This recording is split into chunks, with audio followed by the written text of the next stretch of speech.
சில நுட்பமான அரசியலை நம்ம தெரிந்து கொள்ள வேண்டும் அப்படின்னா தமிழ்நாட்டு அரசியலை கொஞ்சம் ஃபோக்கஸ் பண்ணி படித்தாலே போதும். அது என்ன நுட்பமான அரசியல்? வேறு எதுவுமே இல்லைங்க. இந்த மாதிரியான விஷயங்கள் வந்தால் பேசுவோம், இந்த மாதிரியான விஷயங்கள் வந்தால் பேச மாட்டோம். இதுதான் அவங்களுடைய நுட்பமான அரசியல். அதுலேயும் குறிப்பாக இந்த கிருஷ்ணகிரியில் நடந்த வன்கொடுமை, அந்த 12 வயது மாணவிக்கு என்ன நடந்தது அப்படிங்கிற அந்த கொடுமையெல்லாம் கேட்கும்போது ரொம்ப கொதிப்பாக இருக்குது. அதுக்கு பின்னாடி நாம் தமிழர் கட்சியினுடைய முக்கியமான ஒரு பொறுப்பாளர் கைது செய்யப்பட்டிருக்கிறார் அப்படின்னும், அவருடைய கால் உடைப்பட்டது அப்படிங்கிற செய்தி எல்லாமே நம்ம கேள்விப்பட்டிருப்போம். ஆனால் உண்மையிலேயே அது ஒரு சிறுமிக்கு நடந்த வன்கொடுமையா அப்படின்னு பார்த்தா கிடையாது. 10க்கும் அதிகமான சிறுமிகள் மீது இதே மாதிரியான வன்கொடுமை தொடுக்கப்பட்டிருக்கலாம் அப்படின்னு சொல்கிறாங்க. ஆனால் இதில் பெரிய ஒரு அரசியல் இருக்குது. அந்த அரசியலும் ப்ளஸ் என்னென்ன அப்டேட் நடந்திருக்கு அப்படிங்கிறது எல்லாமே இந்த ஒரு பதிவில் பார்க்க போகிறோம். இது தமிழ் பக்ஷம் வழங்கும் ஆழமான அரசியல் சதுரங்கம்.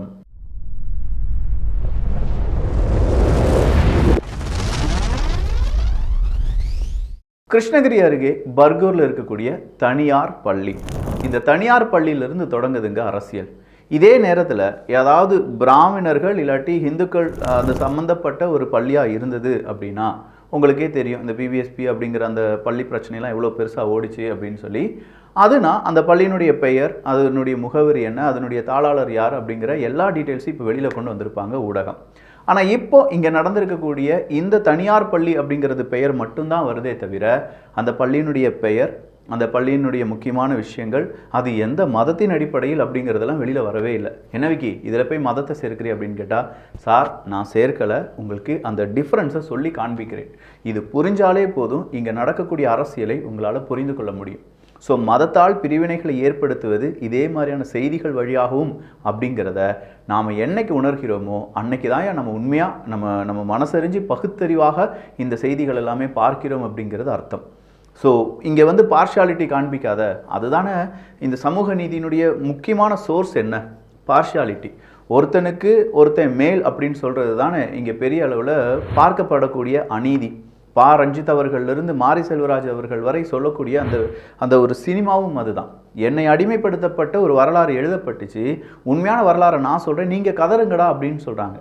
அதே மாதிரி தான் ஒரு சம்பந்தப்பட்ட நபர்கள் ஒரு மதத்தை சார்ந்தவர்கள் செய்தால் அவங்களுடைய ஒட்டுமொத்த ஜாதகமும், இன்னொரு மதத்தை சார்ந்தவர்கள் இன்னொரு விஷயங்கள் அவங்களுக்கு பிடிச்சவங்க செஞ்சு அதை பற்றி எதுவுமே வெளியில் வராத செய்திகள் எல்லாமே இங்கே தான் நம்மளால் பார்க்க முடியும்.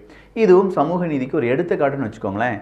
சரி, இந்த பர்கூர் தனியார் அந்த பள்ளிக்கு என்ன நடந்தது அப்படின்னு பார்த்தா, ஒரு என்சிசி கேம்ப் நடத்துவதற்காக அந்த பள்ளி நிர்வாகம் என்ன செய்கிறாங்க, எல்லா குழந்தைகளையும் கூப்பிட்டு என்சிசி கேம்ப்னா என்ன, ஒரு 2 இல்லாட்டி 3 தினங்கள் 5 தினங்கள் அப்படின்னு சொல்லி ஒரு கேம்ப் நடத்துவதற்காக தனியாக ஒரு இடம் எடுத்து ஒரு ஒரு ஒரு டூர் மாதிரின்னு வச்சுக்கோங்களேன். ஆனால் அங்கே சொல்லிக் கொடுப்பது எல்லாமே என்சிசியாக தான் இருக்கும். அப்போது இதே மாதிரி பரேடாக இருக்கலாம், இல்லாட்டி எக்ஸசைஸாக இருக்கலாம், இப்படி பல விஷயங்கள் அதில் சொல்லிக் கொடுக்கப்படும். அப்போ இதே மாதிரி அந்த தனியார் பள்ளியில் இப்படி ஒரு என்சிசி கேம்புக்கான அந்த ஒரு நிகழ்வு நடந்து கொண்டிருக்கும் அந்த நேரத்தில் கடந்த 5ஆம் தேதி முதல் 9ஆம் தேதி வரை தான் இந்த பரேடு இல்லாட்டி என்சிசி கேம்ப் அப்படிங்கிறது நடக்குது. அதில் மொத்தம் 17 மாணவிகள் பங்கு பெற்றார்கள் அப்படிங்கிறது தகவல். 8ஆம் தேதி அதிகாலையில் சக மாணவிகள் கூட ஒரு 8ஆம் வகுப்பு படிக்கக்கூடிய மாணவியும் தூங்கிட்டு இருக்காங்க.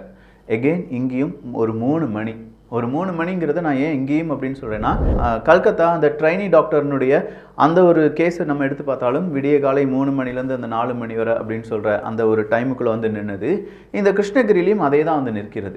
அப்போது விடிய காலையில் 3 மணிக்கு அங்கே உறங்கி கொண்டிருந்த 8 வயது சிறுமி, அந்த சிறுமியை ஒரு என்சிசின்னு சொல்லக்கூடிய அந்த ஒரு ஆசிரியர், அவர் தான் என்சிசிக்கான ஆசிரியர் அப்படின்னு சொல்லக்கூடிய நபர் வன்கொடுமை செய்து விட்டார் அப்படிங்கிறத அந்த சிறுமி என்ன செய்கிறாங்க, அங்கே இருக்கக்கூடிய பிரின்சிபல்கிட்ட இல்லாட்டி ஹெட்மாஸ்டர்கிட்ட சொல்கிறாங்க. அந்த தலைமை ஆசிரியர் என்ன செஞ்சுருக்கணும்? கண்டிப்பாக அந்த ஆசிரியர் மீது, என்சிசி அப்படின்னு சொன்னால் அந்த ஆசிரியர் மீது அவருக்கு எதிராக ஒரு வழக்கை தொடர்த்திருக்க வேண்டும். அவனை ஸ்கூலில் விட்டு விரட்டி அடிச்சிருக்கணும். அவன் எந்த கட்சியை சார்ந்தவனாக இருந்துட்டு போட்டும், அது நாம் தமிழரோ டிஎம்கே எது வேணாலும் இருந்துட்டு போட்டுமே, உண்மையிலேயே நாம் தமிழர் கட்சியை சார்ந்த அவனுடைய பெயர் சிவராமன் அப்படிங்கிறது தான். ஸோ 30 வயசு இருக்கக்கூடிய இந்த சிவராமன் அப்படிங்கிற கயவன் என்ன செய்கிறான், அந்த குழந்தையை வன்கொடுமை செய்கிறான். அப்படி செஞ்சதோடு மட்டும் இல்லாமல் அது ஆசிரியர்கிட்ட போய், அந்த தலைமை ஆசிரியர்கிட்ட போய் அவரும் எதுவுமே செய்யாததுனால வேறு வழியே இல்லாமல் அந்த குழந்தை புழுக்கத்துடன் இருந்திருக்கு. ஒரு கட்டத்துக்கு மேலே அந்த குழந்தைக்கு உடம்பு சரியில்லாமல் போகுது. நம்ம குழந்தையை காப்பாற்றணுமே அப்படின்னு சொல்லி ஹாஸ்பிட்டல் கொண்டு போகிறாங்க பேரண்ட்ஸ். அந்த நேரத்தில் தான் இந்த செய்தி பூதாகரமாக வெடிக்குது. அப்படி பூதாகரமாக வெடிக்கும் போது அடுத்தடுத்ததாக பல திடுக்கிடும் தகவல். இந்த என்சிசி ஆசிரியர் அப்படின்னு சொன்ன பாருங்க, இந்த சிவராமன் அப்படிங்கிற அந்த கயவன் உண்மையிலேயே அவன் என்சிசி ஆசிரியரே கிடையாதான். அதுவும் போலியா சர்டிஃபிகேட்லாம் கொடுத்து என்சிசி ஆசிரியராக அங்கே பணிபுரிந்து வந்தான் அப்படிங்கிறது அடுத்ததாக வந்திருக்கக்கூடிய தகவல். என்னையா ஸ்கூல் நடத்துறீங்க? ஒரு ஆசிரியர் உண்மையிலேயே என்சிசி படிச்சிருக்காரா இல்லையா, வெறும் சர்டிஃபிகேட் அதை வெரிஃபிகேஷன் பண்ணுறது இல்லையா அப்படிங்கிற கேள்வியெல்லாம் நம்ம முன்னாடி இருந்தாலும் இந்த செய்தி இத்தோடி முடியலை. இது ஒரு குழந்தைக்கு நடந்தது அப்படின்னு சொன்னால் நாமெல்லாம் முட்டாள்கள். இது ஒரு குழந்தைக்கு நடக்கவில்லையாம். கிட்டத்தட்ட 10லிருந்து 13 குழந்தைகள் இதே மாதிரி பாலியல் வன்கொடுமைக்கு ஆளாக்கப்பட்டிருக்கலாம், அவங்க பாலியல் சீண்டலுக்கு ஆளாக்கப்பட்டிருக்கலாம் அப்படிங்கிற தகவலை மீடியாக்கள் வெளியில் விடுகிறார்கள். ஸோ மீடியாக்களில் வெளிவந்த இந்த செய்திகளின் அடிப்படையில் இப்போ என்ன நடக்குதுன்னு பார்த்தீங்கன்னா, சில அமைப்புகள் தானாக முன் வந்து என்ன செய்கிறாங்க, இதை ஒரு வழக்காகலாம் தொடர்கிறார்கள். இதில் 11 நபர்கள் இதுவரையிலும் கைது செய்யப்பட்டிருக்கிறார்கள். அந்த பள்ளியினுடைய தாளாளர், அவர் பெயர் என்ன அப்படிங்கிறது இல்லை, இந்த சிவராமன் அப்படிங்கிற பெயர் மட்டும்தான். என் பள்ளியினுடைய தாளாளருக்கு பெயர் கிடையாதா, இல்லை மைனாரிட்டி ஓட்டு இல்லாட்டி மெஜாரிட்டியான ஓட்டு அப்படிங்கிற ஓட் பேங்கிங் வச்சு தான் நீங்கள் நியூஸ்லாம் வெளியில் டெலிகாஸ்ட் பண்ணுவீங்களா? உண்மையாக இங்கே அரசியல் எப்படிலாம் செய்கிறீங்கன்னு பார்த்துக்கோங்க ஊடகங்களே. இது உங்களுக்கான ஒரு அட்வைஸ்லாம் கிடையாது. பார்க்கக்கூடிய மக்கள் இதெல்லாம் யோசிப்பாங்களா அப்படிங்கிற ஒரு அட்வைஸ் மட்டும்தான். சரி, இப்போ அந்த 11 பேரை அரெஸ்ட் பண்ணிட்டாங்க. மறுபடியும் இதனுடைய விசாரணை நடக்குமா, இல்லை அந்த விசாரணையுடைய அந்த முடிவில் உண்மையான குற்றவாளிகள் தண்டிக்கப்படுவார்களா, அந்த குழந்தைகளுக்கு நீதி கிடைக்குமா அப்படிங்கிறதெல்லாம் $1 மில்லியன் கேள்வி. சத்தியமாக சொல்கிறேன், ரொம்ப பெரிய அளவில் வருத்தத்துடன் இந்த நியூஸை நான் பதிவு பண்ணுறேன். இந்த நியூஸ் இப்படி இருக்கும்போது நம்முடைய அரசாங்க மருத்துவமனை, ஆரம்ப சுகாதார நிலையம் அப்படிலாம் சொல்லுவோம்ல, ஊருக்கு ஒரு ஆரம்ப சுகாதார நிலையம் இருக்கும். அங்கே ஒரு பேஷண்ட் போகிறாங்க. அப்படி பேஷண்ட் போகும்போது அந்த பேஷண்ட்டை இங்கே இன்ஜெக்ஷன் இல்லை, நீங்கள் என்ன செய்யுங்க, அந்த இன்ஜெக்ஷன் அந்த நீடில் மட்டும் எங்கே போய் வாங்கிட்டு வந்துடுங்க, அங்கே இருக்கக்கூடிய அந்த மெடிக்கல் ஷாப்பில் வாங்கிட்டு வந்துடுங்க அப்படின்னு சொல்லி அந்த அம்மாவை அனுப்பி வைக்கிறாங்க. இதை ஒரு நபர் வீடியோவாக எடுத்து, அவங்க ஒரு பேஷண்ட், அவங்கள இப்படி நடக்க வைக்கிறீங்களே, அந்த மெடிக்கல் ஷாப்பில் போய் நீங்கள் இந்த மாதிரியான இன்ஜெக்ஷன் வாங்கிட்டு வர சொல்கிறீங்களே, ஏங்க இப்படி பண்ணுறீங்க, ஆரம்ப சுகாதார நிலையம் அப்படின்னு சொல்லி பெயர் போர்டு வச்சுட்டு மதுரையில் நடந்துச்சு. அவர் வந்து வீடியோவாக எடுத்திருக்காரு. அங்கே இருக்கிறவங்க யாருமே பதில் சொல்ல மாட்டேங்காங்க. அங்கே இருக்கக்கூடிய ஒரு நபர் ஒரு பதிலை சொல்கிறார், பேஷண்ட் மாதிரி நீங்கள் நடந்துக்கோங்க. எங்க பேஷண்ட் மாதிரி நான் நடந்துக்கிறோம், ஆனால் நீங்கள் உங்களுடைய சர்வீஸை சரியாக கொடுக்கலையே, அரசாங்க உத்தியோகத்தில் நீங்கள் எங்களுடைய வரிப்பணத்தில் சம்பளம் வாங்குறீங்க அப்படிங்கிற அந்த ஒரு நிகழ்வு உங்கள் மனசில் உங்கள் ரத்தத்தில் இருந்துச்சுன்னா இந்த சர்வீஸ்லாம் நீங்கள் சரியாக கொடுக்கணுமே. ஒரு நீடில் வாங்குறதுக்கு ஒரு பேஷண்ட் இங்கேருந்து அங்கே இருக்கக்கூடிய அந்த மெடிக்கல் ஷாப்புக்கு போய் காசு கொடுத்து வாங்கணும் அப்படிங்கிறது எந்த ஒரு நியாயம்? இதை சரியாக அந்த நபர் கேட்டிருக்கார். அந்த நபர் கேட்டதில் எந்த தவறும் எனக்கு தெரியலை. அதே நேரத்தில் எதிர்பக்கமாக இருந்தவங்க அதற்கு பதில் சொன்னாங்களா அப்படின்னு பார்த்தா அதுவும் கிடையாது. என்ன, ஒரு அரசாங்க ஊழியரை பார்த்து நீ கேள்வி கேட்டுட்ட, இதோ அடுத்த அரசாங்க ஊழியரை கூப்பிட்றோம் அப்படின்னு சொல்லி போலீஸ் ஆஃபீஸர்ஸை கூப்பிட்றாங்க. ஸோ காவல்துறை அதிகாரிகள் வந்து என்ன செய்வாங்க, வீடியோ எடுத்தவர் மேலே 2 கேஸ் ஏதாவது போட்டோ இல்லாட்டி வேறு ஏதாவது, இல்லாட்டி என்ன நடக்குதுன்னு நமக்கு தெரியாது, என்ன வேணாலும் நடக்கலாம் அப்படிங்கிற ஒரு சிச்சுவேஷனில் தானே நம்மளாம் இருந்துகிட்ருக்கோம். அப்போ இந்த இடத்துல சார், ஒரு அரசாங்க மருத்துவமனை அப்படிங்கிறது அங்கே இருக்கக்கூடிய ஏழை எளிய மக்களுக்கு உதவி செய்வதற்கும் அவங்களுக்கு சர்வீஸ் கொடுக்கறதுக்கும் தான். நீடில் இங்கே இல்லை, மருந்து இங்கே இல்லை. மருந்து இல்லைன்னா நீங்கள் அரசாங்கத்திடம் அனுப்பி அந்த மருந்தை வாங்கி வைக்க வேண்டியதோ, இல்லை அந்த நேரத்தில் அதை உங்களுடைய அந்த ஹாஸ்பிட்டலுக்கு நீ கண்டிப்பாக ஒரு ஃபண்ட் அலோகேட் பண்ணியிருப்பாங்க. அதை விட்டுட்டு அங்கே இருக்கக்கூடிய பேஷண்ட்ஸ் தான் இதெல்லாம் வாங்கணும் அப்படின்னு சொல்கிறது எந்த விதத்தில் நியாயம், எது எப்படி இதெல்லாம் அக்செப்ட் பண்ண முடியும் அப்படிங்கிறதெல்லாம் எங்களுக்கு தெரியலை. அந்த நபர் அதை வீடியோவாக போட்டதுலேருந்து அது ரொம்ப வைரலாக ஓடிட்டுருக்கு. கண்டிப்பாக சொல்கிறேன், இதற்கெல்லாம் ஒரு நியாயம் கிடைக்குமா அப்படின்னு கேட்டால், இங்கே யாரும் சாகலை, யாருடைய கண்ணிலேருந்து ரத்தம் வரல, யாருடைய கை கால்கள் உடைக்கப்படவில்லை, யாருடைய பாலியல் சீண்டல்கள் பாலியல் இச்சைக்கான அந்த செய்திகள் இல்லாதனால இதெல்லாம் யாருக்கும் வேண்டாம். இந்த மாதிரி கொடூரங்கள் நடந்து நம்மளாம் சைக்கோவாக மாறி ரசித்து கேட்குற மாதிரியான வீடியோக்கள் எது அப்படின்னு பார்த்தீங்கன்னா, அந்த மாதிரி கொடூரமான இறப்புகளாக இருக்க வேண்டும். சொல்லப்போனால் நாம் தான் சைக்கோவாக மாறிட்டுருக்கோம். மறுபடியும் நான் இதை சொல்லிகிட்டு இருக்கேன்.